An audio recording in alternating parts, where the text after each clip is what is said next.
আসসালামু আলাইকুম সবাইকে।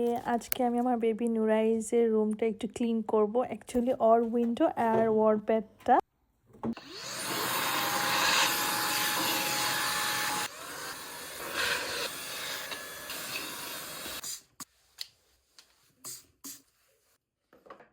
এটা হচ্ছে নুরাইজের আল্ট্রাসাউন্ডের একটা ফটো, যেটা হচ্ছে আমি ক্রিস্টাল লাইট হিসাবে অর্ডার করেছিলাম। খুব সুন্দর।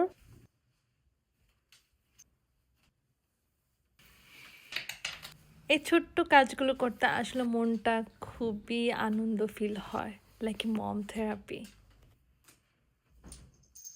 ওর বেড, ওর কাপড়, ওর সব কিছু গুছাতে আমার কি যে শান্তি লাগে। কখনো ক্লান্তি অনুভব হয় না। এর মানেই বুঝি মা। সো রুমটা অনেক সুন্দর করে দিলাম। আমার বেবি নুরাইজ এখন ঘুম থেকে উঠে তার বেডে সুন্দরভাবে খেলা করতে পারবে। ও ওর বেডে খেলা করতে খুব এনজয় করে, আর আমারও দেখতে অনেক ভালো লাগে। সো আজ এই পর্যন্তই। আল্লাহ হাফেজ।